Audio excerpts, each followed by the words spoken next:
बिस्मिल्लाहिर्रहमानिर्रहीम, अस्सलामुअलैकुम। आप देख रहे हैं JN न्यूज और मैं हूं आपकी मेजबान सुंबल ज़िया। बुलेटिन का बाकायदा आगाज करते हैं और शामिल करते हैं अब तक की अहम तरीन खबर।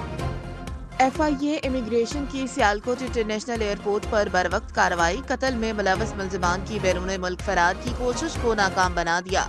मुल्जिमान का नाम स्पॉट लिस्ट में शामिल था। सियालकोट से हमारे ब्यूरो चीफ मिर्जा शाहिद बेग की रिपोर्ट के मुताबिक सियालकोट इंटरनेशनल एयरपोर्ट पर FIA इमिग्रेशन ने कत्ल के मुकदमे में मतलूब 5 मुल्जिमान को गिरफ्तार कर लिया। गिरफ्तार मुल्जिमान 4 मासूम शहरियों के कत्ल में मुलव्वस हैं। गिरफ्तार मुल्जिमान में मुश्तबा, मुर्तजा, मोहम्मद हारून, मोहम्मद जुहीर और चौधरी फैसल के नाम शामिल हैं। मुल्जिमान ने कत्ल करके बरतानवी पासपोर्ट पर बैरून मुल्क फरार होने की कोशिश की। मुल्जिमान फ्लाइट नंबर EK 619 के जरिए बरतानिया फरार हो रहे थे।